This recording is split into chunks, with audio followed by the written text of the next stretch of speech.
చిన్నప్పటి నుంచే వాళ్ళకి మోటివేషన్ ఏమవ్వాలి తెలుసా? మీరు దేవుణ్ణి బిడ్డలు అని చెప్పాలి. చెప్తున్నారా? నువ్వు ఇలాంటోడివి, నువ్వు అలాంటోడివి. కొంతమంది వంకరోళ్ళు ఉన్నారు, నువ్వు చిరంజీవి అలాంటి చెప్పాడు. సీరెత్తాడు ఎదిగి, నువ్వు అలాంటోడివి, నువ్వు ఇలాంటోడివి. మన విలేజ్ కల్చర్లో, మన దిగువ ప్రాంతాల్లో మన బిడ్డలు కూడా నేర్పించేది తెలుసా? చాలా మంది మన బిడ్డలకి నేర్పించేది పనికి మాల ఆలయాపన అంతా నేర్పిస్తారు.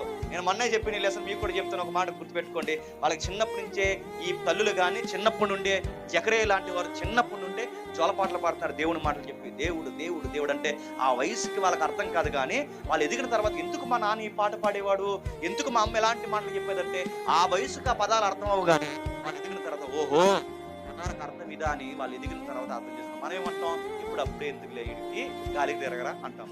రకరకాల పిచ్చి పాటలు పాడతారు. కానీ చూడండి, చిన్నప్పటి నుంచి మోటివేట్ చేశారు. నువ్వు దేవుని బిడ్డవే. దేవుడు 300 సంవత్సరాల క్రితమే నీ పేరుతో సహా